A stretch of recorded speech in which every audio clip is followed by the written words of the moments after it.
Hello बच्चों, देखिए हम परम्यूटेशन एंड कॉम्बिनेशन का लेक्चर नंबर 3 पढ़ेंगे। शायद आज थ्योरी समाप्त हो जाए कि अभी पार्ट 4 में भी थ्योरी बतानी पड़ जाए। और देखिए इसके बेसिक सवाल धीरे धीरे बनने लगेंगे आज से। ठीक, तो देखिए गणना के जो दो सिद्धांत होते हैं, कल मैंने आपको बताया था, एक होता है गुणनफल सिद्धांत, एक होता है योगफल सिद्धांत। देखिए किसी भी स्टूडेंट को माइंड में किसी बात को चढ़ाने में थोड़ा सा समय लगता है टीचर को, 1-2 दिन की क्लास, फिर तो मैं ऐसी ट्रिक बताऊंगा कि आपको तुरंत पता चल जाएगा कि गुणा कब करना है, जोड़ना क्या। एक शब्द बोलूंगा सारा मामला खत्म। तो देखिए दो प्रकार की क्रियाएं होती है, एक स्वतंत्र क्रियाएं होती हैं। स्वतंत्र क्रियाएं किसे कहते हैं जल्दी बताओ? जो एक दूसरे पर आश्रित ना हो। तो देखिए जरा दिमाग लगाइए, कभी भी किसी भी प्रोसेस को करने में फिर वाला शब्द आ जाए, फिर एक शब्द आए फिर आभास करने में, तो समझ जाना कि इंडिपेंडेंट प्रोसेस है। जैसा कि अक्षर मोबाइल में 3 नंबर का कोड डालना, तो पहले इसमें डालोगे, बोलो, फिर इसमें, नहीं समझ में आया, फिर इसमें। तो यदि ये शब्द फिर वाला शब्द आ जाए तो समझ जाना कि कौन सी क्रियाएं हैं, स्वतंत्र क्रियाएं। अब पहली क्रिया यदि 10 मेथड से संपन्न हो रही है, दूसरी क्रिया भी 10 मेथड से, तीसरी भी क्रिया 10 मेथड से, जब भी ये फिर वाला शब्द आ जाए तो प्रोसेस चल रहा है, प्रोसेस समाप्त। अर्थात जब 3 नंबर का मैं कोड डालूंगा, पासवर्ड डालूंगा अपने मोबाइल स्क्रीन में कि कोई मेरा मोबाइल ना खोल पाए, तो पहली मैं क्रिया करूंगा, पहला वाक्य करूंगा, प्रोसेस समाप्त तो नहीं हुआ। फिर मैं दूसरा नंबर डालूंगा, फिर मैं तीसरा नंबर डालूंगा, तो क्रिया स्वतंत्र है। तो ये गणना का गुणनफल सिद्धांत मल्टीप्लिकेशन होता है, अर्थात ये सब विधियां क्या हो जाएंगी, आपस में मल्टीप्लाई हो जाएंगे। शायद याद होगा कल की क्लास। तो 1000 मेथड होते हैं, जिसमें एक विधि क्या होती है, सफल होने की, फेल होने की 999। इसीलिए जब आप मोबाइल में 3 नंबर का कोड डाल देंगे तो भगवान जाने कि कोई पकड़ पाए आपका मोबाइल, बशर्ते हो कोड भर ना जानने पाएगी क्या डाले, क्योंकि एक विधि से ही मोबाइल खुलेगा, 999 विधि से मोबाइल नहीं खुलेगा। समझ में आया कि नहीं आया? तो यदि ये फिर वाला शब्द आए, यदि यह वाला शब्द आ जाए, जरा दिमाग लगाना। जैसे प्लेट में, देखिए प्लेट में 3 लड्डू रखे हैं और 4 रसगुल्ले रखे हैं। ठीक समझना, मैं कहूं, सीरियस रहना, मैं कहूं कि कोई एक मिठाई खाइए, कोई एक, तो जब यह वाला शब्द आ जाए, यह वाला शब्द, देखो तो खाने वाला व्यक्ति लड्डू खाएगा तो लड्डू या मिठाई खाएगा ना, क्योंकि तो प्लेट में हमने कहा ना कि आप एक बार मिठाई उठा लीजिए जो आपको अच्छी लगे, दोबारा तो आपको मौका नहीं है। तो जब यह वाली फीलिंग आए तो समझ जाना कि पहला मेथड कितने प्रकार से संपन्न हो रहा है। यदि लड्डू खाएगा तो 3 प्रकार के लड्डू धरे ना, वो चुनाव कर सकता ना, नहीं आए समझ में आ गया? तो देखो 2 शब्द आते हैं, मैं बताता हूं, तो 3 मेथड हो गए। यदि रसगुल्ला खाएगा तो जब भी ये या वाला शब्द आए तो मेथड क्या हो जाएंगे, जुड़ जाएंगे। समझ में आ गया? तो ये सह अपोरजी क्रियाएं हैं, जब 2 या 2 से अधिक क्रियाएं एक दूसरे पर आश्रित हो, अर्थात किसी एक क्रिया के संपन्न होने पर दूसरी क्रिया का संपन्न होना असंभव हो। यदि व्यक्ति पेड़ा खाया, रसगुल्ला खाया होगा तो लड्डू नहीं खा पाएगा। बोल क्यों नहीं रहो? यदि लड्डू खाएगा तो पेड़ा नहीं, रसगुल्ला नहीं खा पाएगा। सपोज दैट, समझ में आ गया होगा। तो जब भी यह वाली फीलिंग आए तो समझ जाना कौन क्रिया है, सह अपोरजी। और फिर वाली फीलिंग आए तो स्वतंत्र क्रिया। अब भी समझ में नहीं आया? आ गया समझ में? सपोज दैट मेरे क्लास में आपकी कक्षा में एक 10 लड़के हैं और 5 लड़कियां हैं, किसी एक को प्राइज बांटना है। तो बताइए प्राइज पाने वाला व्यक्ति या स्टूडेंट लड़का होगा तो लड़की नहीं होगी, और लड़की होगी तो प्राइज पाने वाला विद्यार्थी लड़का या लड़की। तो जब यह वाली फीलिंग आए तो कौन सी क्रिया है? अब भी नहीं समझ में आया तो सारे मेथड क्या करेंगे, जोड़ देंगे, गणना का योगफल सिद्धांत। और जब अपोरजी क्रिया ना हो, स्वतंत्र क्रिया हो, तो सारे मेथड मल्टीप्लाई कर देंगे। जब स्वतंत्र क्रिया हो तो क्या करेंगे, सारे मेथड। हाँ समझ में आ गया? जैसे कल मैंने क्या उदाहरण दिया, देखो अब इतना सरल चैप्टर है यार, यदि ये बुद्धि खोल दिया आपकी, ऐसा चैप्टर है कि आपका दिमाग का मलबा निकाल देगा, ये मैं बता रहा हूं। ठीक है, तो अब जरा दिमाग लगाइए। जैसे मैंने कहा कि मोहन के पास 3 पैंट 2 शर्ट हैं, तो बताइए कोई ऐसा संसार में ऐसा व्यक्ति है कि दोनों क्रिया एक साथ कर ले? अरे कपड़े पहनना है तो पहले पैंट पहले गया, बात समझना। तो फिर वाली फीलिंग आ रही, जरा दिमाग लगाना, पैंट पहनेगा फिर शर्ट पहनेगा, या फिर आप ऐसे ले सकते हो, शर्ट पहनेगा फिर पैंट पहनेगा। तो क्रियाएं क्या है, स्वतंत्र हैं। तो जब स्वतंत्र है तो दोनों मेथड क्या होंगे, मल्टीप्लाई। और जब अपोरजी होंगे तो सारे मेथड जुड़ जाएंगे। तो जब भी फील आए या की तो समझ जाना कि अपोर्जी क्रियाएं हैं। तो जितने भी क्रियाएं होंगी ना उनके मेथड देखो आप और सबको जोड़ दो, और जब भी फिर वाली फीलिंग आया भाव तो आप क्या करेंगे, गुणा कर देंगे। अब भी समझ में नहीं आया यार, आगे समझ में। चलिए लिखेंगे, जब दो या दो से अधिक क्रियाएं, जब दो या दो से अधिक क्रियाएं, जब दो या दो से अधिक क्रियाएं एक दूसरे पर आश्रित हों, जब दो या दो से अधिक क्रियाएं एक दूसरे पर आश्रित हों, जब दो या दो से अधिक क्रियाएं एक दूसरे पर आश्रित हों,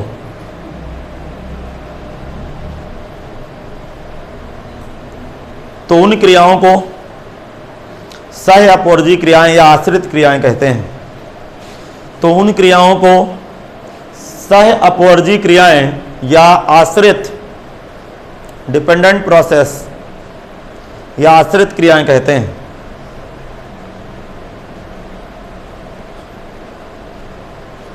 क्या लिखें, जब दो या दो से अधिक क्रियाएं एक दूसरे पर आश्रित हों तो उन क्रियाओं को सह अपवर्जी क्रियाएं या आश्रित क्रियाएं कहते हैं। अच्छा, इसकी एक डिफिनेशन और बन जाती है, जरा सुनिएगा। किसी एक क्रिया के संपन्न होने पर दूसरी क्रिया का होना असंभव। जैसे कक्षा में 10 लड़के 5 लड़कियां हैं, प्राइज एक को मिलना है ना, तो बताइए यदि पहली क्रिया हो गई होगी, जरा दिमाग लगाइए, पहली घटना घट गई होगी, यदि प्राइज पाने वाला स्टूडेंट यदि लड़का होगा तो फिर लड़की कहां होगी, बोलो, और लड़की होगी तो लड़का नहीं होगा। तो किसी एक घटना के घटने पर दूसरी घटना को रोक लगा देगा कि तुम घट ही नहीं सकते। समझ में नहीं आया? तो इसका मतलब जब किसी एक क्रिया के संपन्न होने पर दूसरी क्रिया का होना असंभव हो तो उन क्रियाओं को सह अपवर्जी क्रिया। अच्छा, मिठाई वाला ही उदाहरण ले लेते हैं कि जैसे प्लेट में 3 छेने रख दिए, 3 रसगुल्ले रख दिए, दिमाग लगाना। अब मैं कहूंगा कि आप कोई एक मिठाई खाइए, तो जरा दिमाग लगाइए, तो यदि आप रसगुल्ला खाओगे तो छेना पा पाओगे क्या? तो यदि आप रसगुल्ला खा लिए तो फिर छेना नहीं पाओगे। अर्थात कोई एक क्रिया करेंगे तो दूसरी क्रिया पे रोक लग जाएगी, दूसरी क्रिया कर ही नहीं पाओगे। नहीं समझ में आ रहा समझ?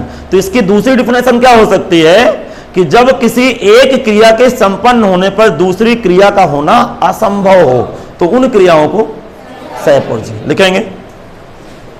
जब किसी एक किनारे लाइन छोड़ के लिखिएगा किनारे से, जब किसी एक क्रिया के होने पर दूसरी क्रिया का होना संभव हो, जब किसी एक क्रिया के होने पर दूसरी क्रिया का होना संभव हो, दूसरी क्रिया का होना संभव असंभव हो तो उन क्रियाओं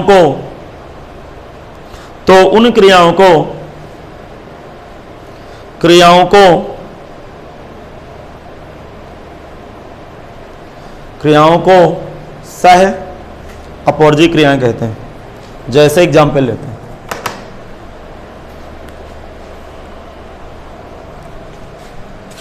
एग्जाम्पल लगाइए जल्दी से, बोल रहा हूं मैं।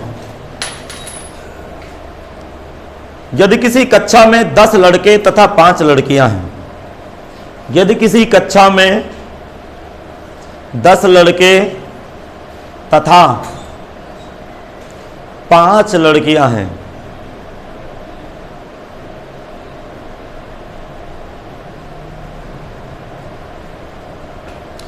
पांच लड़कियां हैं तथा किसी एक विद्यार्थी को पुरस्कार देना है, तथा एक विद्यार्थी को पुरस्कार देना है, तथा एक विद्यार्थी को पुरस्कार देना है, तथा एक विद्यार्थी को पुरस्कार देना है, तो इस स्थिति में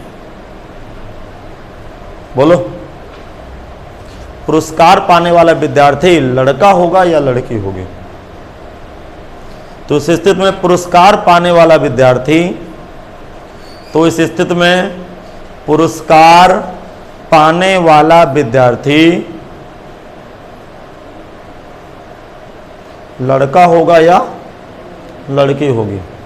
अर्थात दो क्रियाओं में से कोई एक क्रिया संपन्न होगी, अर्थात दो क्रियाओं में से कोई एक क्रिया संपन्न होगी।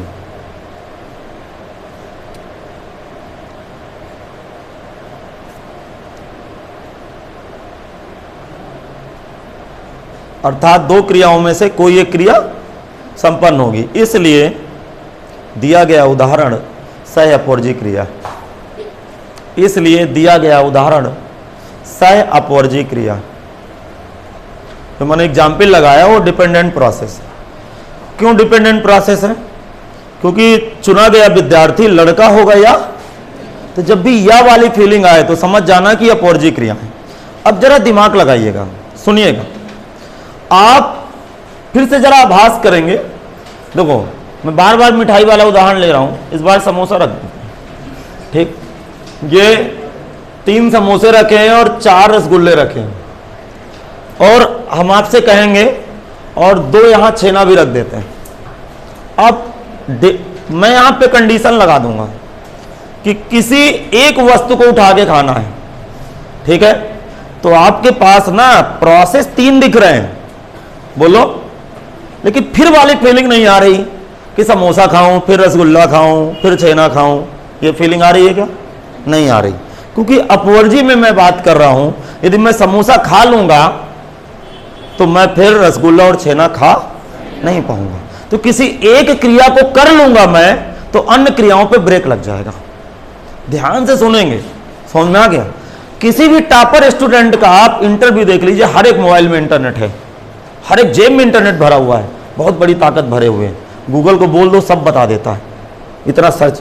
तो 3 बातें जरा सुनिए। वो क्या कहता है? जो टॉपर स्टूडेंट होता है उसको खुद अतरीज होता है, ऐसे ऐसे चमत्कार हो रहे हैं कि 720 में 720 नंबर नीट में आ गए। पहले तो अपने आप को डालो ना यार, पहले मेरी बातें सुनो। मेरे पास बकवास का समय नहीं है। जैसे ही पीछे वाले स्टूडेंट की बॉडी लैंग्वेज, मैं समझा रहा हूं, हंस रहे हैं, तो कैसे आप टाप करोगे? जो आप एज ए स्टूडेंट को लक्षण ही नहीं अपना रहे हो कि टीचर के शब्द क्या निकल रहे हैं, मैं थोड़ा सा कंसंट्रेशन होकर बैठूं, नहीं तो सब चला जाएगा। तो मेन चीज होता है कि एक शब्द पकड़ा जाता है। एनसीईआरटी को अच्छी तरह से फॉलो करो, एक एनसीईआरटी एग्जाम्पलर बुक होती है और इसका कॉन्सेप्ट बहुत अच्छा है एनसीईआरटी का, आप बहुत आगे जाओगे। जरा दिमाग लगाना। मैं यदि इस प्लेट के साथ आपके साथ सामने प्लेट रख दूं और एक कंडीशन लगा दूं कि कोई एक वस्तु उठा के खा लीजिए, तो आपके दिमाग में आएगा कि मैं समोसा खाऊं या रसगुल्ला या छेना। या वाली फीलिंग आ रही है कि फिर वाली? या वाली। तो कौन क्रिया है?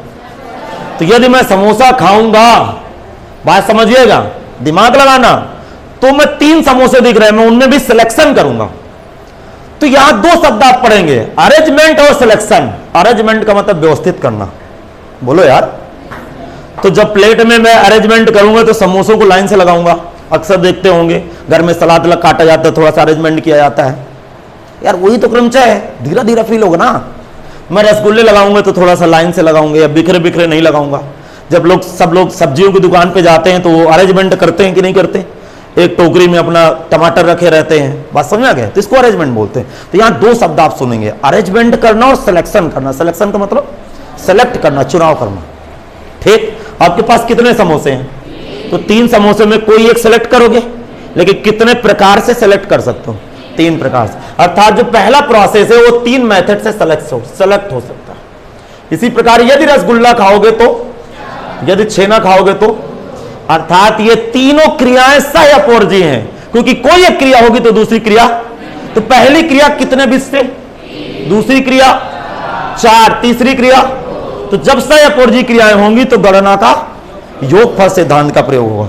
और शायद ये स्वतंत्र क्रियाएं होती तो सब मल्टीप्लाई हो जाती। तो स्वतंत्र क्रियाएं होती ना, तो आप प्लेट के साथ फ्री कर दीजिए, सर जी हम सब साफ कर देंगे। पहले समोसा खाएंगे, फिर रसगुल्ला खाएंगे, फिर छेना खाएंगे, मन चलेगा फिर शुरू कर देंगे रसगुल्ला समोसा छेना। तो यदि क्रियाएं स्वतंत्र होती तो क्या हो जाता? मल्टीप्लाई। क्यों भाई, समझ में नहीं आया क्या? आ गया समझ में? तो इसका मतलब क्या हुआ कि अब आप अपवर्जी क्रियाएं जब भी हो तो गणना का हेडिंग बनाओ, गणना का योग फल सिद्धांत। हाँ, समेशन थ्योरी ऑफ काउंटिंग लिख सकते हैं आप। इंग्लिश में लिख रहा हूं summation theory of counting. Summation theory क्या होती है, जरा दिमाग लगाइएगा, सुनना, ध्यान से सुनना। माना, लिखना कुछ नहीं, अब आप सुन लीजिए। माना कुछ सह या अपवर्जी क्रिया है, माना कुछ सह अपवर्जी क्रियाएं परिमित संख्या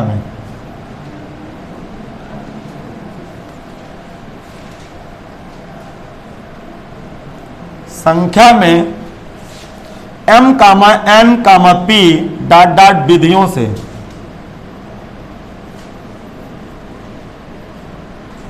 संपन्न होते हो। इसके फीलिंग क्या समझना, ठीक। क्या लिखे, माना कुछ सह अपवर्जी क्रियाएं परिमित संख्या में। इस प्लेट में कितनी क्रियाएं हो रही हैं, इस प्लेट में कितने प्रोसेस हैं, 3। पहला प्रोसेस रसगुल्ला खाना, दूसरा प्रोसेस, पहला समोसा, दूसरा रसगुल्ला, तीसरा छेना। तो परिमित संख्या में क्रियाएं होंगी, अर्थात आप उनको गिन पाओगे। अर्थात पहली क्रिया कितने मेथड से हो रही है, तो ये देख रहे, इसी बस सेम फीलिंग है, जरा दिमाग लगाना। माना कुछ सह अपवर्जी क्रियाएं परिमित संख्या में, अर्थात सह अपवर्जी क्रियाएं तो हैं, लेकिन वो कितनी है परिमित संख्या में, 3 है, 10 है, 15 है, 20 है, 100 है। तो प्लेट के साथ कितनी क्रिया है, 3। पहली क्रिया सपोज दैट m विधियों से संपन्न हो रही है। दूसरी क्रिया, जिस प्रकार यहां m की जगह 3 है, n की जगह 4 है और p की जगह 2 है, तो m कामा n कामा p विधियों से संपन्न हो रही हैं। तो अभीष्ट कुल विधियां, तो अभीष्ट कुल विधियां बताएगा कोई, विधियां m plus n plus p plus dot dot होंगे। नहीं आया समझ में, चलो लिखो। जुड़ क्यों गई, क्योंकि सह अपवर्जी क्रियाएं, समझ में आ गया। चल लिखे, माना कुछ सह अपवर्जी क्रियाएं परिमित संख्या में, माना कुछ सह अपवर्जी क्रियाएं, माना कुछ सह अपवर्जी क्रियाएं, माना कुछ सह अपवर्जी क्रियाएं परिमित संख्या में, परिमित संख्या में, माना कुछ सह अपवर्जी क्रियाएं परिमित संख्या में m कामा n कामा p डॉट डॉट विधियों से संपन्न होती हैं, डॉट डॉट विधियों से संपन्न होती हैं। तो अभीष्ट कुल विधियां,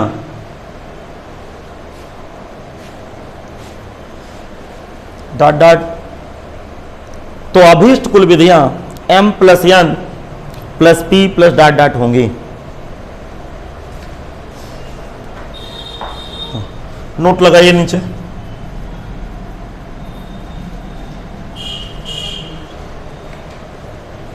हाँ नोट लगाओ। क्या लिखेंगे नोट नंबर 1 पे, यदि क्रियाएं सब सह अपवर्जी क्रियाएं हो तो गणना का योगफल सिद्धांत का प्रयोग करते। लिखेंगे यदि क्रियाएं सह अपवर्जी क्रियाएं हो,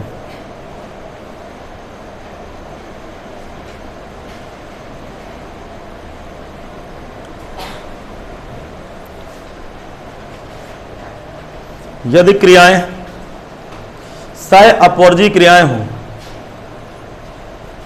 यदि क्रियाएं सह अपवर्जी क्रियाएं हो, यदि क्रियाएं सह अपवर्जी क्रियाएं हो तो गणना का योगफल सिद्धांत का प्रयोग किया जाता है।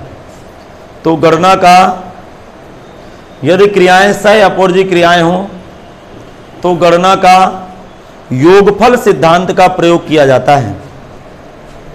तो गणना का योगफल सिद्धांत का प्रयोग किया जाता है। हाँ भाई, लग गया। तो गणना का योगफल सिद्धांत का प्रयोग किया जाता है, समझ में आ गया। अच्छा, एग्जाम्पल लेते हैं, एग्जाम्पल लगाइए। यदि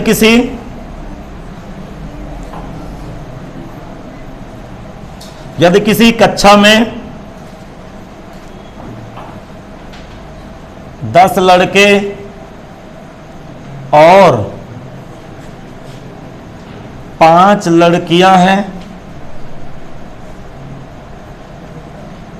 तो किसी एक विद्यार्थी के, तो किसी एक विद्यार्थी को पुरस्कार देने की विधियां, कुल विधियां ज्ञात कीजिए। तो किसी एक विद्यार्थी को पुरस्कार देने की कुल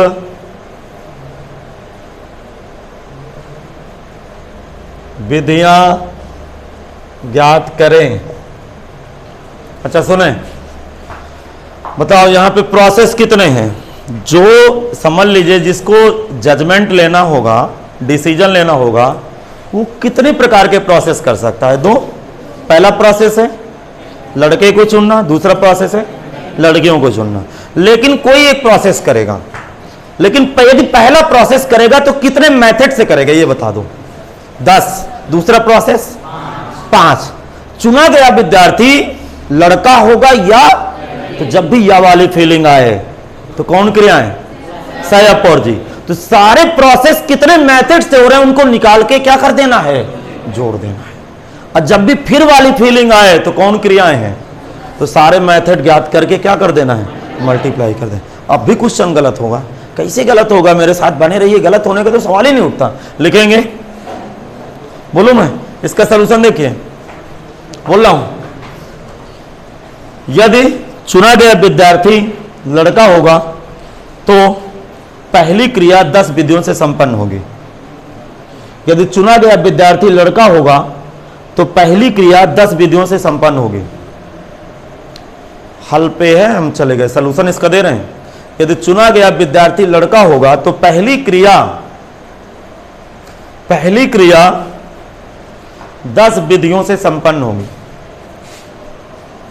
एक लाइन छोड़ के लिखो किनारे से। तो पहली क्रिया 10 विधियों से संपन्न होगी। क्या भाई लिख गया? फिर लिखेंगे इसी प्रकार यदि चुना गया विद्यार्थी लड़की होगी, इसी प्रकार चुना गया विद्यार्थी लड़की होगी तो दूसरी क्रिया 5 विधियों से संपन्न होगी। अरे वो सेंटेंस बना नहीं, वो चुना ही लिखा जाएगा क्योंकि सेलेक्ट होगा ना, वो विद्यार्थी में दोनों आ जाते हैं, लड़का और लड़की। यदि चुना गया विद्यार्थी लड़की होगी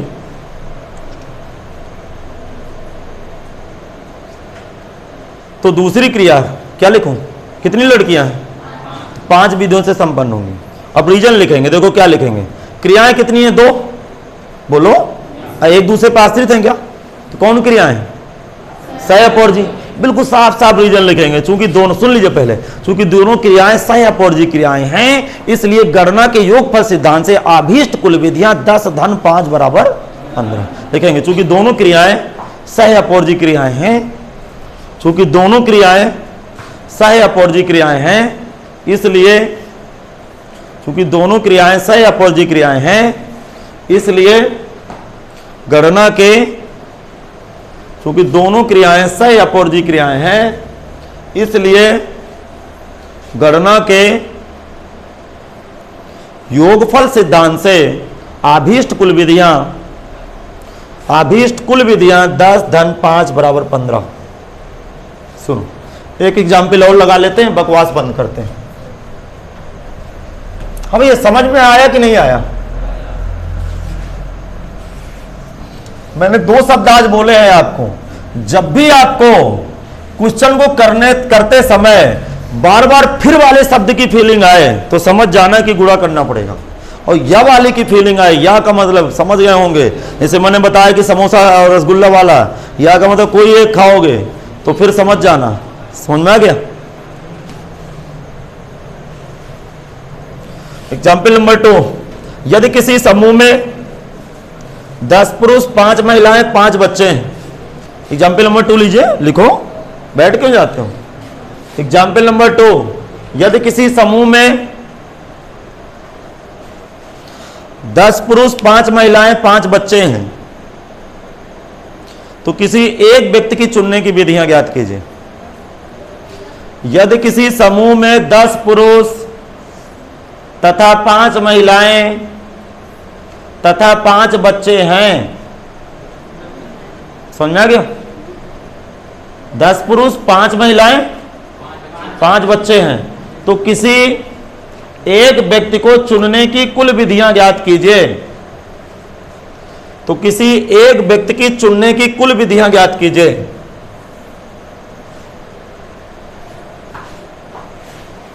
हाँ भाई, सॉल्यूशन देखें, इसका हल देखें। हल ज्ञात है पुरुषों की संख्या, ज्ञात है पुरुषों की संख्या बराबर 10, महिलाओं की संख्या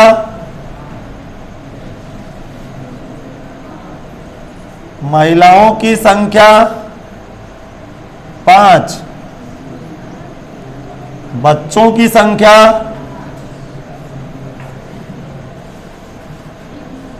भैया शांत रहो, बहुत बड़ी आपदा पड़ी हुई है आपके ऊपर, आप नहीं इस चीज को समझ रहे हैं। अभी आपकी उम्र पता है, एडोलसेंस हो आप लोग, तरुणावस्था चल रही है, आपके अंदर भी कोई टेंशन नहीं है, वो बाद में पता चलेगा जब कमियां हो जाती हैं। जैसे आज मैं पछता रहा हूं, अरे यार 18 साल यहाँ पे सेवा करने के बाद आज किस तरह डिप्रेशन में हम लोग हैं। देखा यार खत्म है सब कुछ। बताइए, आप ही बताइए कि जो 500 लड़के पढ़ाता हो आज 50 लड़के पढ़ा रहा है तो उसको अंदर से कैसे महसूस होता होगा। मैं तो आपका चेहरा देख के मोटिवेट हो रहा हूँ, नहीं कब पढ़ाना बंद कर दूं। और यहाँ आप ये बात भी स्वीकार करिए कि यहाँ करबी में कोचिंग पढ़ाने में इतना पैसा नहीं है, आप दूसरा बिजनेस कर लीजिए। जिंदगी चलाने के लिए एक कर्मचारी संचय जिंदगी चलाई, क्या आपको तो पैसा कमाना है बाद में पढ़ाई के बाद। वो कब हो सकता है, जब आप अच्छी तरह सुनेंगे। तो कृपया 11 के चक्कर में 12 ना खराब हो जाए, 12 के चक्कर में 11 ना खराब हो जाए, क्योंकि जो बिगड़ा शेड्यूल है ना, हम लोग मेहनत करके नए शेड्यूल आप अच्छी तरह से आ जाएं। मतलब जो बिगड़ा है ना यार, इसी सत्र में सब कवर करके नया सत्र लेट ना करें कि 12 को लेट शुरुआत करें तो 11 के चक्कर में 12 खराब हो जाए। वो तब होगा जब रविवार को 2-2, 3-3 घंटे क्लास पढ़ेंगे, मेरा साथ दोगे। दिमाग लगाना, किसी एक व्यक्ति को चुनना है। क्वेश्चन पढ़िए, किसी समूह में 10 पुरुष 5 महिलाएं 5 बच्चे हैं, तो किसी एक व्यक्ति की चुनने की टोटल मेथड बता। अब बताओ, जरा फील करना, चुना गया व्यक्ति पुरुष होगा या महिला या, अब समझ में आ गया होगा कि आप चाहे जैसे बोलो बीच में यह वाली फीलिंग तो आ ही रही है। बोल क्यों नहीं रहे हो?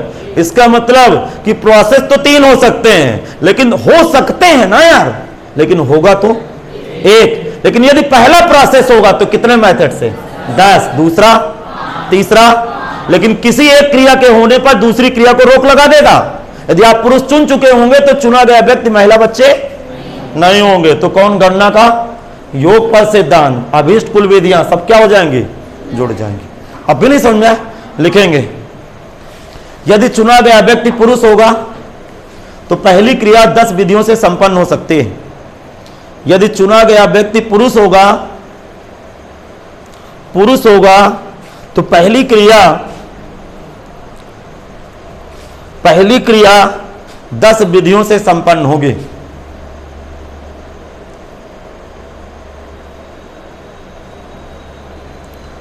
एक लाइन छोड़ के लिखा किनारे से करो। इसी प्रकार यदि चुना गया व्यक्ति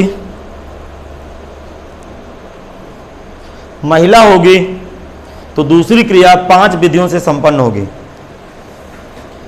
यदि चुना गया व्यक्ति महिला होगी तो दूसरी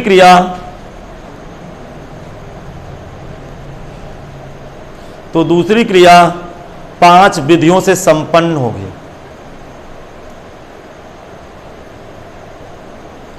इसी प्रकार एक लाइन छोड़ के लिखना, इसी प्रकार चुना गया व्यक्ति बच्चे होंगे, ठीक, तो तीसरी क्रिया 5 विधियों से संपन्न होगी। तो तीसरी क्रिया 5 विधियों से संपन्न होगी। अब सुनिए, दिमाग लगाना। तो मैंने अभी थ्योरी में क्या लिखाया था? यदि कुछ परस्पर सह-अपोरजी क्रियाएं परिमित संख्या में हो। परिमित का मतलब यहां कितनी क्रियाएं हैं? 3। परिमित का मतलब जिसको गिना जा सके। पहली क्रिया m विधियों से, दूसरी क्रिया n, तीसरी p, तीसरी r, चौथी। तो पहली क्रिया कितने विधि से? 10, दूसरी, तीसरी, क्योंकि तीनों क्रियाओं में से कोई एक क्रिया संपन्न होगी कि तीनों हो जाएंगी? एक तो कौन क्रिया है? सहअपवर्जी क्रिया, इसलिए गणना के योगफल सिद्धांत से सब क्या हो जाएंगी? जुड़ जाएंगे। लिखेंगे क्योंकि तीनों क्रियाएं सहअपवर्जी क्रियाएं हैं, क्योंकि तीनों क्रियाएं सहअपवर्जी क्रियाएं हैं,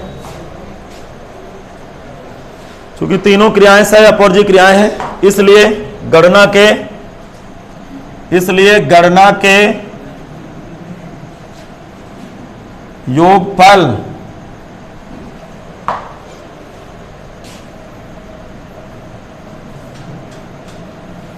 सिद्धांत से अभीष्ट कुल, अभीष्ट का मतलब जो रिक्वायरमेंट है, अभीष्ट कुल विधियां 10 धन 5 धन 5 बराबर 20। चलो अगली हेडिंग बनाओ।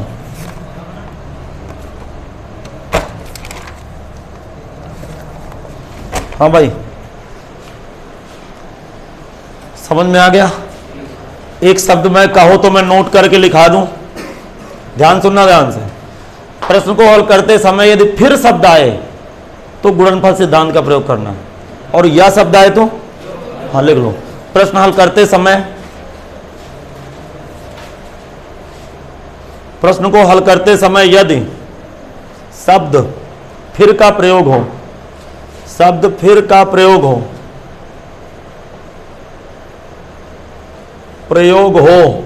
तो प्रश्न को हल करते समय यदि शब्द फिर का प्रयोग हो, वो प्रयोग का मतलब समझ में आ गए हो? जैसे आप क्वेश्चन को पढ़ेंगे ना तो फिर बार बार आएगा कि ये करें फिर ये करें, समझ में आ गया?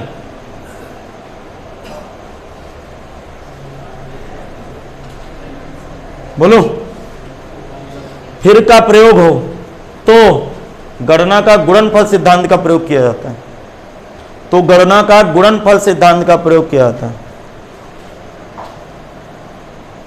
तो गणना का गुणनफल सिद्धांत का प्रयोग किया जाता है, तो गणना का गुणनफल सिद्धांत का प्रयोग किया जाता है। दूसरे नंबर में यदि प्रश्न को हल करते समय शब्द या का प्रयोग हो,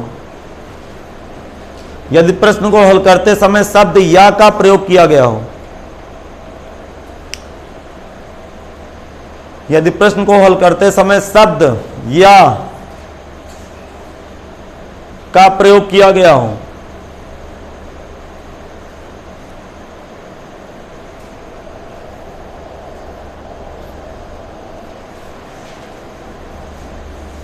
ठीक, या का प्रयोग किया गया हो तो गणना का योगफल सिद्धांत का प्रयोग करते हैं। अच्छा, पूरे बकवास की कहानी 3 लाइन में सुन ले। मैं यहां पे एक फिगर बना रहा हूं, ठीक, भेजा लगाना। ये ए है, ये बी है, ये सी है। किसी व्यक्ति को ए से सी तक पहुंचना है, दिमाग लगाना। इसके 2 रास्ते हैं, इसके 3 रास्ते हैं जाने के, सुनना, दिमाग लगाना। इस रास्ते से गया ये, बोलो, और फिर जरा दिमाग, पहले रास्ते से गया और फिर 3 रास्तों में कोई रास्ता अपना सकता है? नहीं आया समझ? तो पहले रास्ते से गया, एक रास्ता है ना, और फिर कितने रास्ते? तो 1 गुणे 3, फिर शब्द आया ना, नहीं समझ में आया? या का मतलब सुनना, प्लस शायद इससे गया हो, बोलो, फिर 3 से गया हो तो 1 गुणे 3, नहीं समझ में आया? ये वाला रास्ता अपनाया किसी व्यक्ति ने, तो ये वाला रास्ता अपनाएगा तो डायरेक्ट सी पे पहुंच जाएगा क्या? तो पहले ये वाला रास्ता अपनाया, इसका एक ही रास्ता, तो एक मेथड है, बोलो। अब फिर कितने रास्ते हैं? तो फिर का शब्द आया, गुणे 3 हुआ। समझ में आ रहा है? या इससे भी तो जा सकता था, जब भी या फील आए बीच में प्लस लगा दे। ये आपको जेईई मेंस के पेपर में सिखाया जाता नहीं, सवाल हल हो चुके। समझ में आ गया? टोटल विधियां कितनी हुई बताओ? 3 यहां से 3, समझ नहीं आए तो 6 रास्ते हो गए। लिख लें, बना लीजिए, फिगर बना लीजिए। यदि किसी व्यक्ति को ए से सी तक पहुंचना है तो जाने की कुल विधियां, यदि किसी व्यक्ति को ए से सी तक पहुंचना है तो पहुंचने की कुल विधियां, फिगर बना लीजिए नीचे, 1 गुणे 3 प्लस 1 गुणे 3 बराबर 6 कर दीजिए।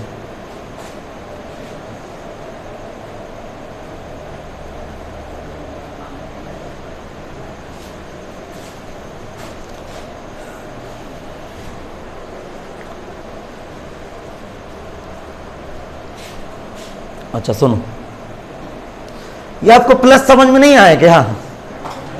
आ गया समझ में? देखो मैं दूसरे हिसाब से बता दे रहा हूं, बस भेजा वाला लगाइए, मैं जितना कहता जाऊं उतना सुनते जाइए, काम तमाम हो गया।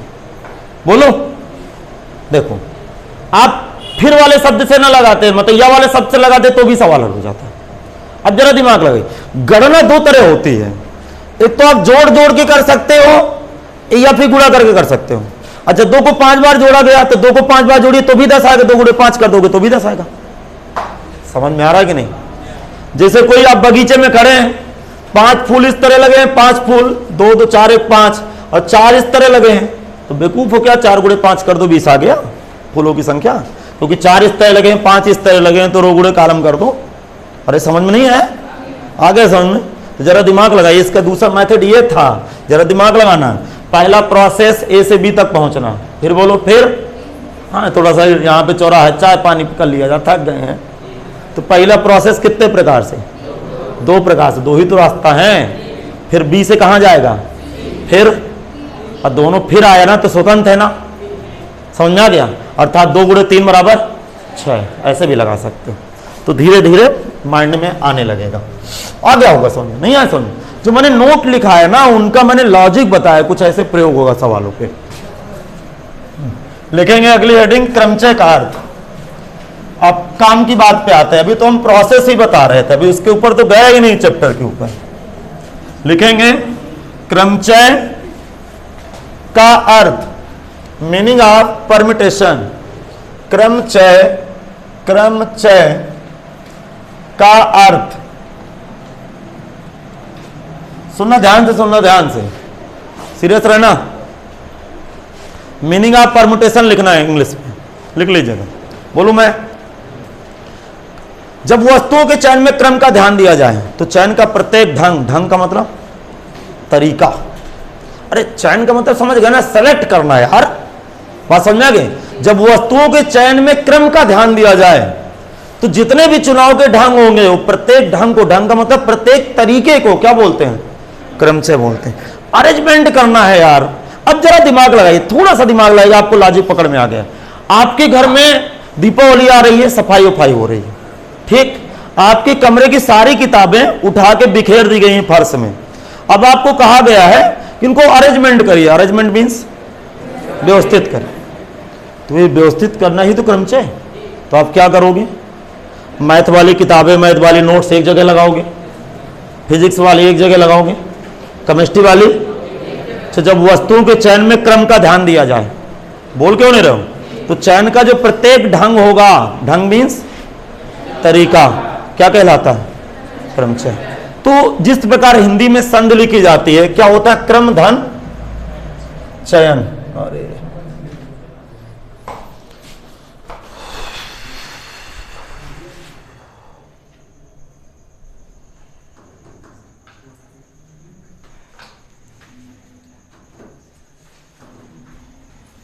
अरे अल्लाह खो जाओ।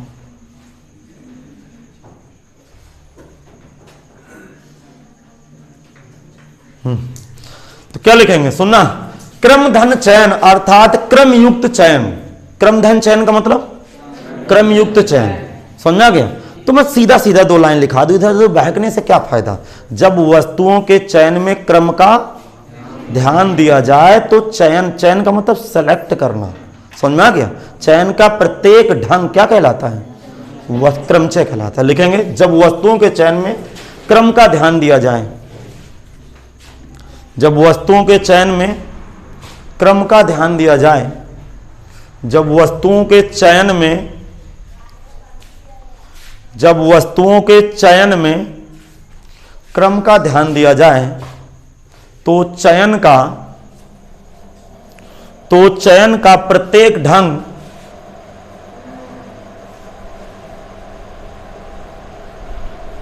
तो चयन का प्रत्येक ढंग, ढंग को ब्रैकेट में तरीका लिख लो, तो चयन का प्रत्येक ढंग ब्रैकेट में तरीका क्रमचय कहलाता है, क्रमचय कहलाता है।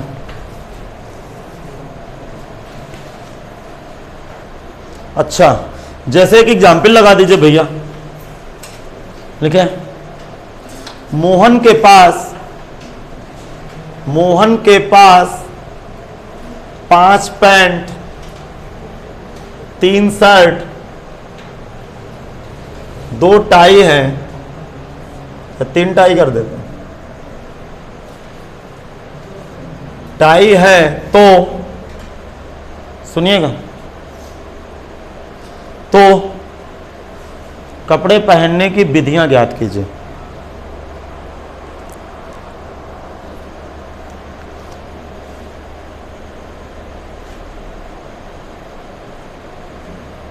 अच्छा, थोड़ा दिमाग लगाना, मैं बोलूं तो कपड़े पहनने की विधियां ज्ञात करें। अब आप जरूरी थोड़ा है कि पूरे कपड़े ही लेकर आप क्रमचय बना सकते हो, अरेंजमेंट कर सकते हो, समझ में आ गया। सपोज दैट मैं 2 पैंट को लेकर, दिमाग लगाना, 2 पैंट 2 शर्ट 1 टाई को लेकर अपना क्रमचय बना सकता हूं, लेकिन दी हुई वस्तुओं में से ही तो अरेंजमेंट करोगे। नहीं आया समझ में? फिर सुने, ध्यान से सुने। तो क्रमचय की मीनिंग क्या होती है? दी हुई वस्तुओं में से कुछ अथवा सभी वस्तुओं को लेकर जितने भिन्न भिन्न तरीके से अरेंजमेंट कर सकते हैं, व्यवस्थित कर सकते हैं, उन सभी तरीकों को क्या कहते हैं? क्रमचय कहते हैं। समझ में नहीं आया? अब जो घर में व्यवस्था है खाना की, उसी के अंदर तो खाना बनाओगे। अर्थात कोई कार्यक्रम हो रहा है, पता चले 50 कुर्सियां आई हैं, तो 50 के अंदर ही तो अरेंजमेंट करोगे। आप 30 कुर्सियों के साथ अरेंजमेंट कर सकते हो, 20 को यूज ना करो। बोल क्यों नहीं रहे? अब 50 कुर्सियां हैं तो क्या 52 का अरेंजमेंट करोगे? क्या 52 कहां से ले आओगे? तो जो उपलब्ध वस्तुएं हैं उनके अंदर रहना है या उनके तक चले जाना है, इसके बाहर नहीं जाना। अब कोई कहेगा कि मोहन के पास 5 पैंट 5 शर्ट लगा के अरेंजमेंट बता, कहां होगा 5 शर्ट? उसके पास शर्टें नहीं है, तो उधार मांगेगा क्या? इसका मतलब दी हुई वस्तुओं में से कुछ अथवा कुछ का मतलब उनमें से कुछ कम कर दीजिए, या सभी वस्तुओं को लेकर जितने भिन्न भिन्न तरीके से उनको व्यवस्थित किया जा सकता है, उस व्यवस्थित करने का प्रत्येक तरीका क्रमचय कहलाता है। जैसे मैं यहां लिख सकता हूं 5 पैंटों में से कुछ पैंट कम कर दे, 3 पैंट, बोलो 2 शर्ट 1 टाई को लेकर कपड़े पहनने की विधियां लिखेंगे। लिखिए 2 शर्ट 3 पैंट 2 शर्ट 1 टाई।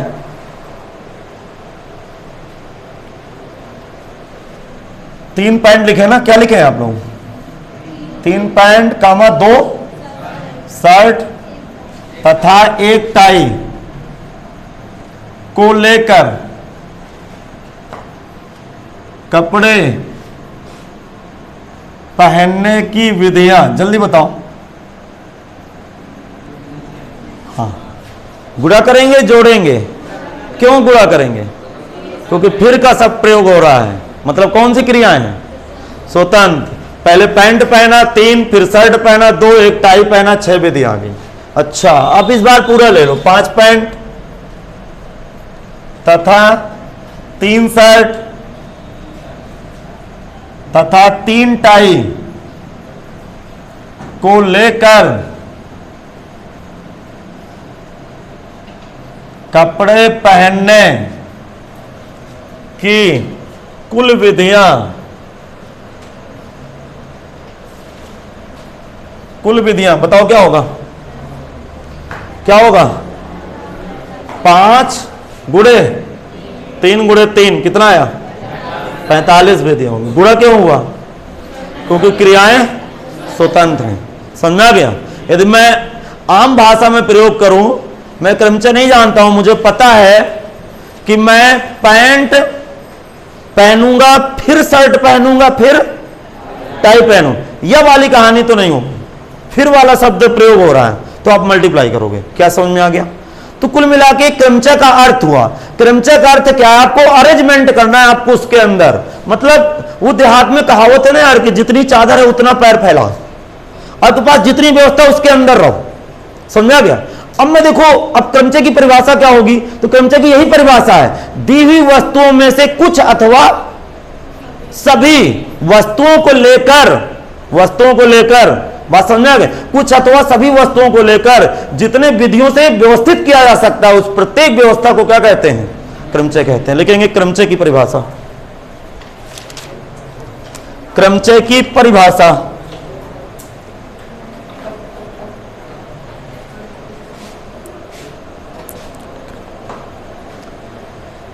क्रमचय की परिभाषा।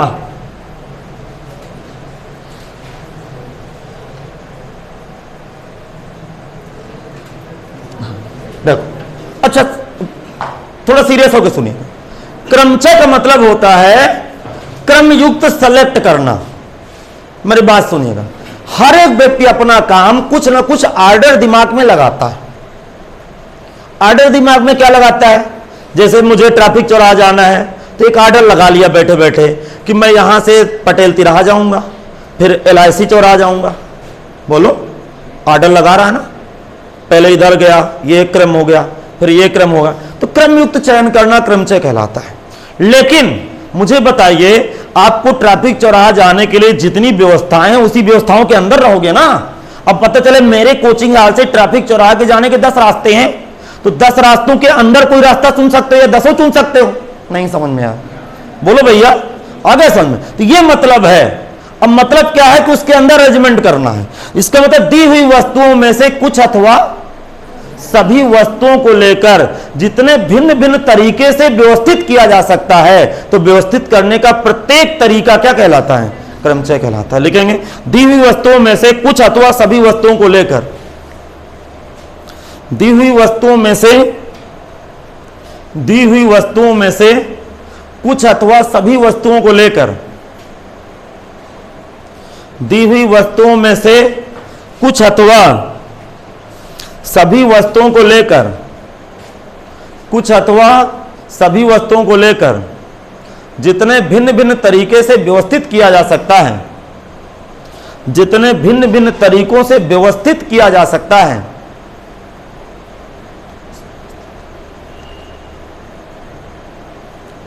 जितने भिन्न भिन्न तरीके से व्यवस्थित किया जा सकता है,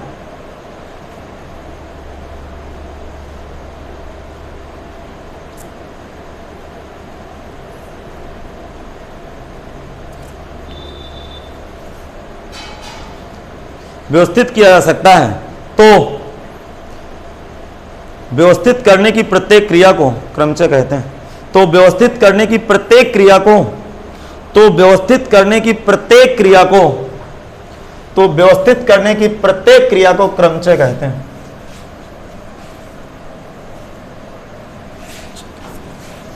क्रमचय कहते हैं। अभी मैं बताता हूं, आप परेशान न होइएगा। लिखेंगे, इंपॉर्टेंट हेडिंग है क्रमचय का संकेत। हेडिंग बनाइए, डिनोशन ऑफ परमुटेशन। डिनोट कैसे करेंगे, रिप्रेजेंट इसको कैसे करेंगे, दिमाग लगाइएगा।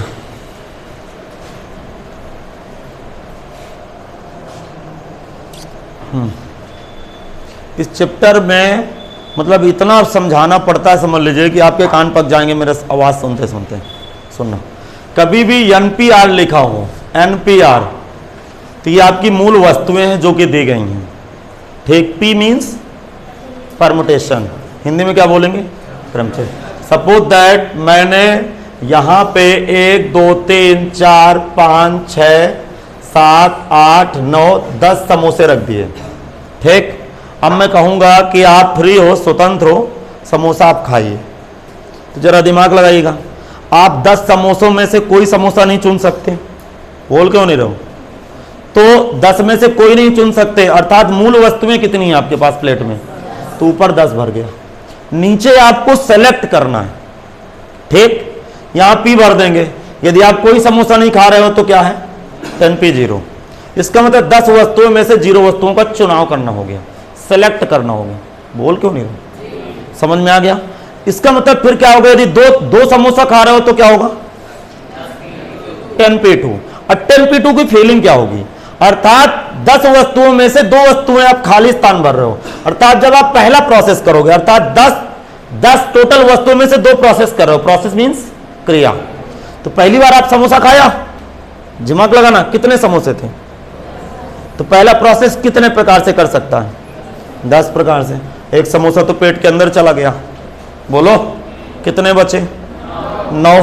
दूसरा प्रोसेस, तो पहला खाने के बाद फिर दूसरा खाएगा ना, बोलो तो क्या हुआ? ये कितना मेथड?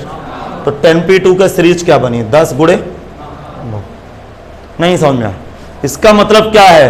10 वस्तुओं में से 2 वस्तुएं, 2 खाली स्थान भरने की क्रिया को ये धीरे धीरे लॉजिक करेगा। 10p2 का मतलब क्या होता है? मूल वस्तुएं कितनी है और कितनी बार अरेंजमेंट करना है? 2 बार। अब अरेंजमेंट करने में जरा दिमाग लगाइए, अरेंजमेंट करने में पुनरावृत्ति हो रही कि नहीं हो रही, वो क्वेश्चन की लॉजिक पकड़ में आ गई। यहां पे कोई पुनरावृत्ति नहीं हो रही, क्योंकि जब आप समोसा खा लोगे तो प्लेट में एक समोसा घटने नहीं लगेगा। सपोज दैट, जरा दिमाग लगाइए, 10p11 हो सकता है क्या? क्यों नहीं हो सकता? क्योंकि मूल वस्तुओं से नीचे वाली वस्तुएं ज्यादा, अर्थात दी हुई वस्तुओं में से कुछ वस्तुएं चुन या सभी चुन ले, इसका मतलब ज्यादा से ज्यादा क्या होता? 10p10 होता। बात समझ में आया? क्या 10p0 हो सकता है क्या? 10p0 का मतलब एक भी समोसा नहीं खाना। क्या 0p1 हो सकता है क्या? लेकिन ऊपर 0 कभी, ऊपर 0 का मतलब प्लेट क्या है? खाली है। तो समोसा देखोगे मन ही मन, कहां खाओ? इसका मतलब अब भेजा लगाना यार, दिमाग लगाना। एनपीआर का मतलब क्या होता है? एनपीआर का मतलब होता है एन भिन्न भिन्न वस्तुएं। अब देखो एक एक शब्द पकड़ना। भिन्न भिन्न का मतलब क्या होता है? संसार के अंदर चाहे सजीव चीजें हो चाहे निर्जीव चीजें हो, आकार सेम रहता है, लेकिन कोई वस्तु इस दुनिया में रिपीट नहीं होती है। यदि 10 समोसा प्लेट में रखोगे तो प्रत्येक समोसा अपने आप में यूनिक है, अलग अलग है। नहीं आया समझ? बोलो। यदि फोटोकॉपी होती तो ज्वाइंट नहीं हो जाते, दोनों दिखने लगते।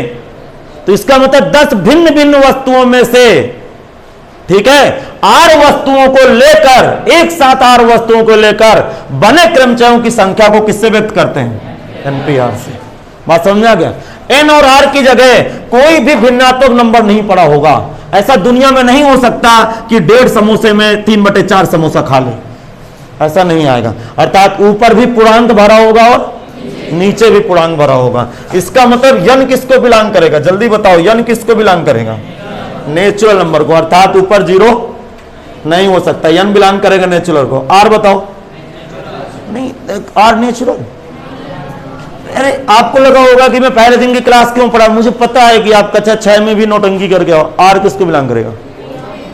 होल नंबर को। आर किसको बिलोंग करेगा? क्योंकि नीचे 0 भी आ सकता है। नहीं समझ में आया? आ गया समझ में? तो इसका मतलब क्या आया कि ऊपर वाली वैल्यू कभी 0, नीचे वाली वैल्यू 0 हो सकती है अथवा। तीसरी बात भी सुन एक साथ, जो आर का मान है ना, वो ज्यादा से ज्यादा किसके बराबर? एन के बराबर। अथवा कौन छोटा होगा? आर। किससे? एन से। क्योंकि दी हुई वस्तुएं कितनी है? एन। समझ में आ गया? एन समझ लीजिए। और अरेंजमेंट कितने का कर रहे हो? आर का। तो आर का मतलब या पूरी वस्तुएं एक साथ ले लो, बोल क्यों नहीं रहे हो, या फिर उससे कम ले लो। यदि हमारे पास 50 कुर्सी हैं, अब कह दें कि इनका अरेंजमेंट करो, दिमाग लगाइए, तो बिल्कुल आपको सटीक पकड़ में आ जाए। कोई कार्यक्रम होता, ठीक, कोई घर के बुजुर्ग हैं कि यार उस प्लाट में 50 कुर्सियां रखी हैं, जाओ उनका अरेंजमेंट कर दो आप। तो आप पापा से पूछोगे कि पापा कितनी कुर्सी अरेंजमेंट करना है? कि बेटा 50 कुर्सियां हैं तुम्हारे पास, अपने हिसाब से जाकर अरेंजमेंट कर लो। तो अपने हिसाब से आप क्या समझोगे कि यार थोड़ा कम भी कर सकता हूं, क्योंकि पापा फ्री कर दिए हैं, लेकिन कुर्सियां कितनी हैं? तो 50 से ऊपर तो नहीं जा सकता। समझ में आ गया? ऐसा भी कर सकता हूं, जरा दिमाग लगाना।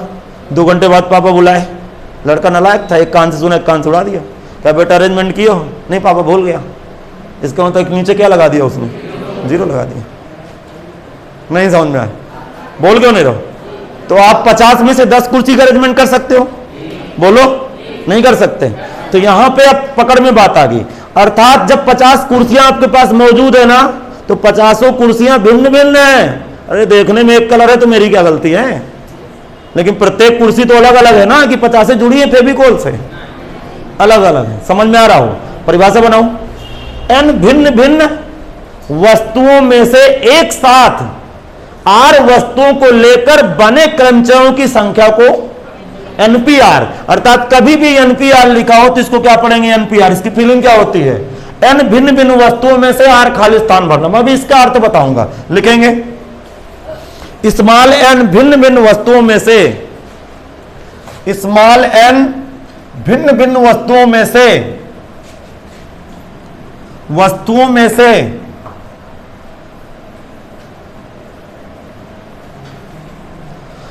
वस्तुओं में से एक साथ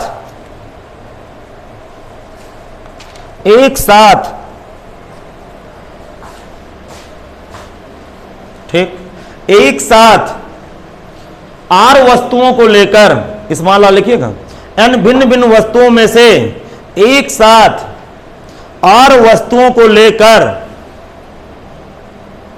आर वस्तुओं को लेकर बने क्रमचयों की संख्या को एनपीआर या पी ब्रैकेट में एन कामा आर से व्यक्त करते हैं। याद रखना, से संकेत है ये, व्यक्त करते हैं।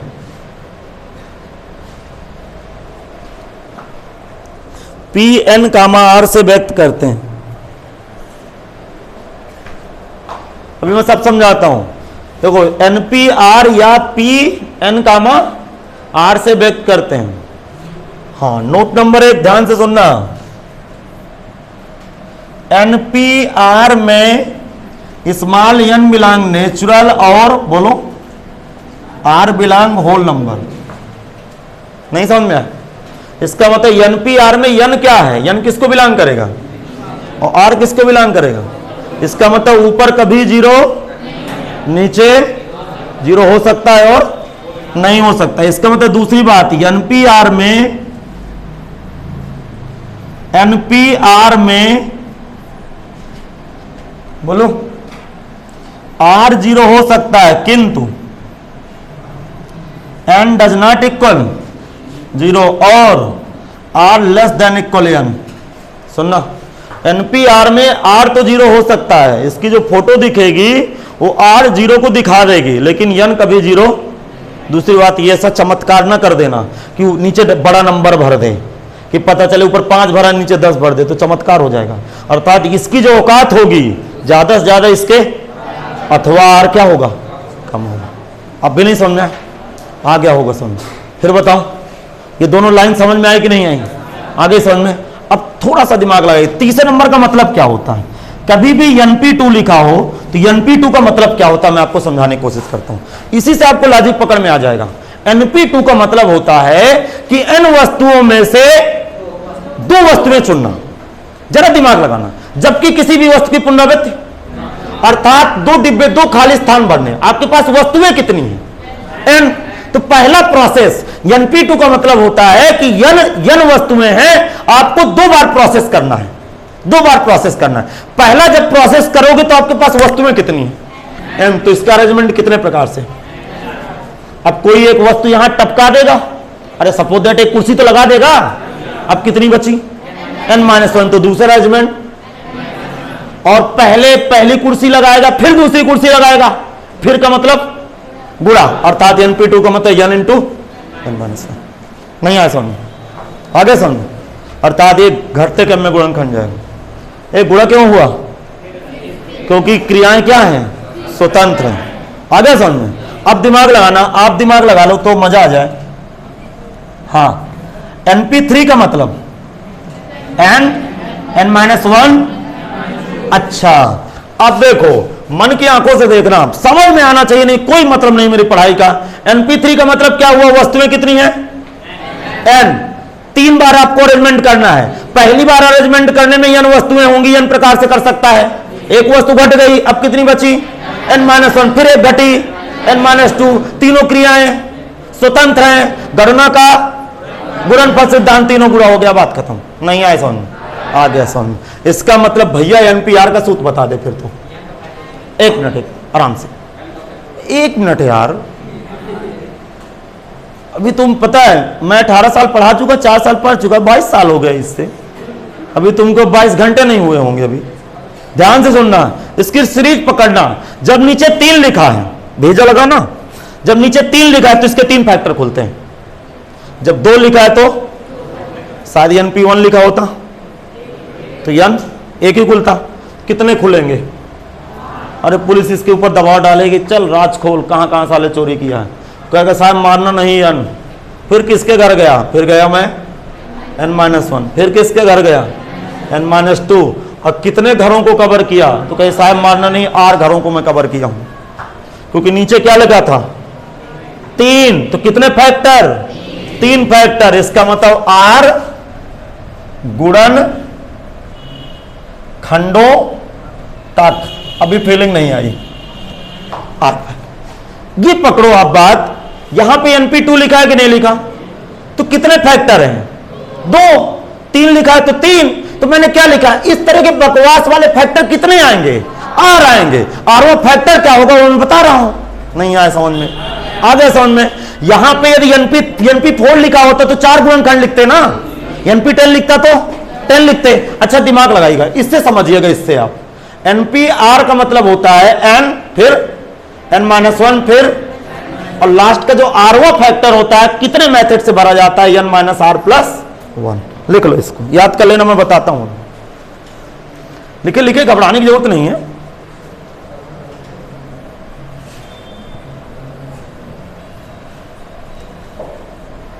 समझ में सब आएगा, इसकी पूरी जवाबदारी है।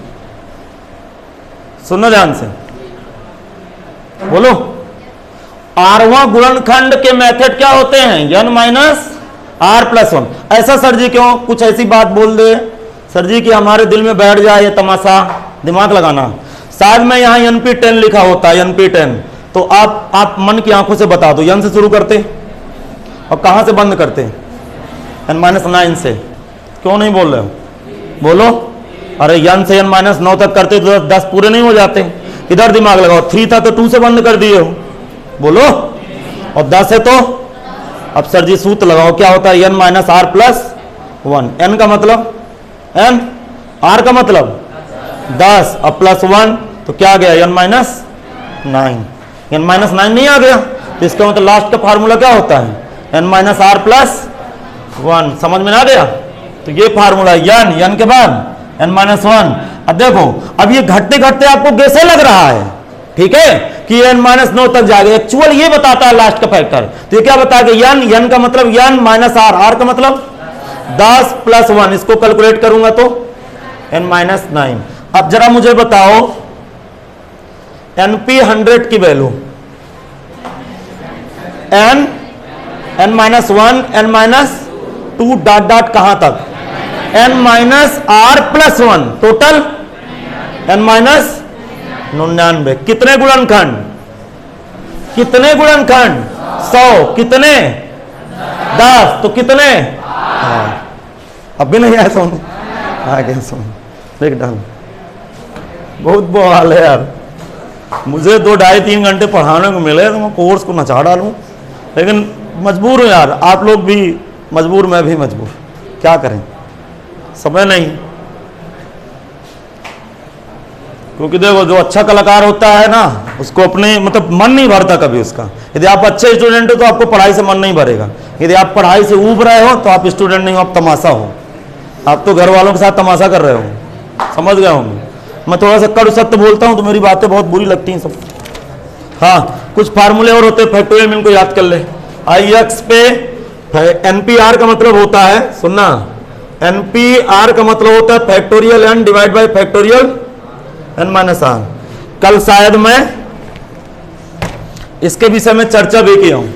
फैक्टोरियल आप जानते हो? हाँ, अच्छा सुनना। अच्छा ये सर जी होता कैसे, जरा मुझे बता दीजिए। बिल्कुल देखो, दिमाग लगाइए।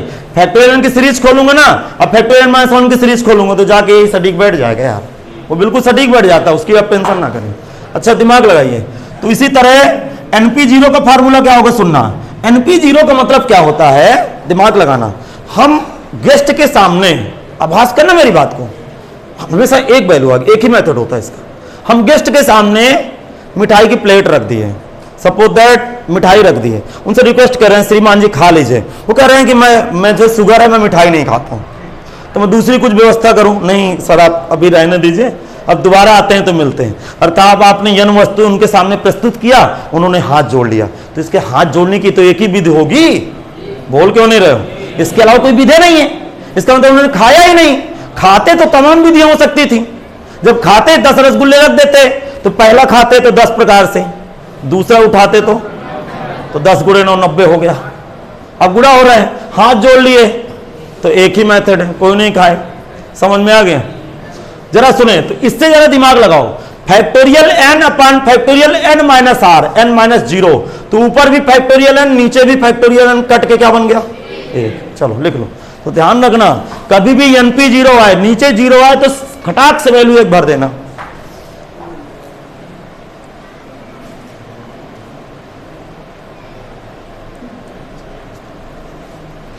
कल मैं एनपीआर का अर्थ भी बता दूंगा। अगले नंबर पे एनपी, सुनना एनपीएन का मतलब,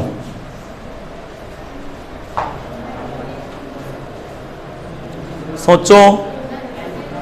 हाँ, फार्मूला लगाओ ना, फैक्टोरियल एन, बोलो, factorial n minus n, factorial n minus n कितना है? Factorial n upon factorial 0। नहीं समझ में आया? आ गया समझ में? भेजा लगाना, वैल्यू कितनी आ गई? फैक्टोरियल 0 की वैल्यू 1। आभास करो, जैसे मैं आभास करना, आभास, हाँ मैं लिख दिया 5p5, तो आप तुरंत आभास कर लेंगे फैक्टोरियल 5 हो गया। नहीं सर जी मुझे बता दीजिए क्या तमाशा हो गया। ठीक, 5p5 की वैल्यू देखिए।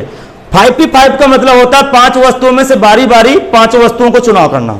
यदि मैं 5 समोसे रखे प्लेट में, भास कर, पहला समोसा खाया कितने प्रकार से? कितने बचे? तो 4 प्रकार से। फिर गुणा क्यों कर रहा हूं? बार बार फिर बोल रहा हूं, नहीं बहुत मारूंगा। सब गुणा हो गया, कितना हो गया? फैक्टोरियल 5। अरे 5 से लेकर 1 तक के गुणे को फैक्टोरियल 5 नहीं बोलते। इसका मतलब कि जिस दिन ये बकवास 10p10 लिखा होगा तो उस दिन मैं इसको क्या पढ़ूंगा? फैक्टोरियल 10। नहीं आया सामने?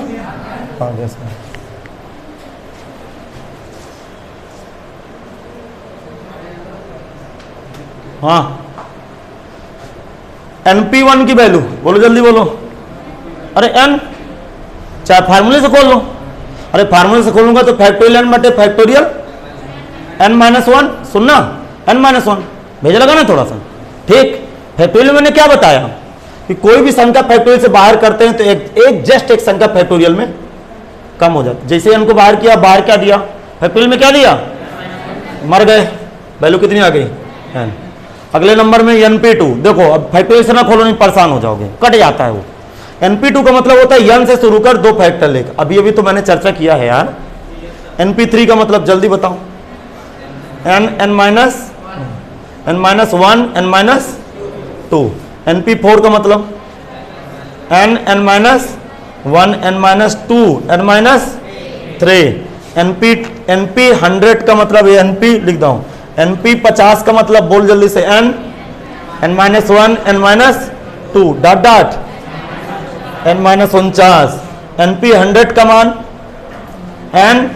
n minus 1, n minus 2 dot dot 99।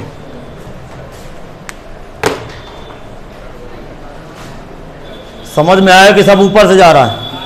आ रहा है, लिख लो।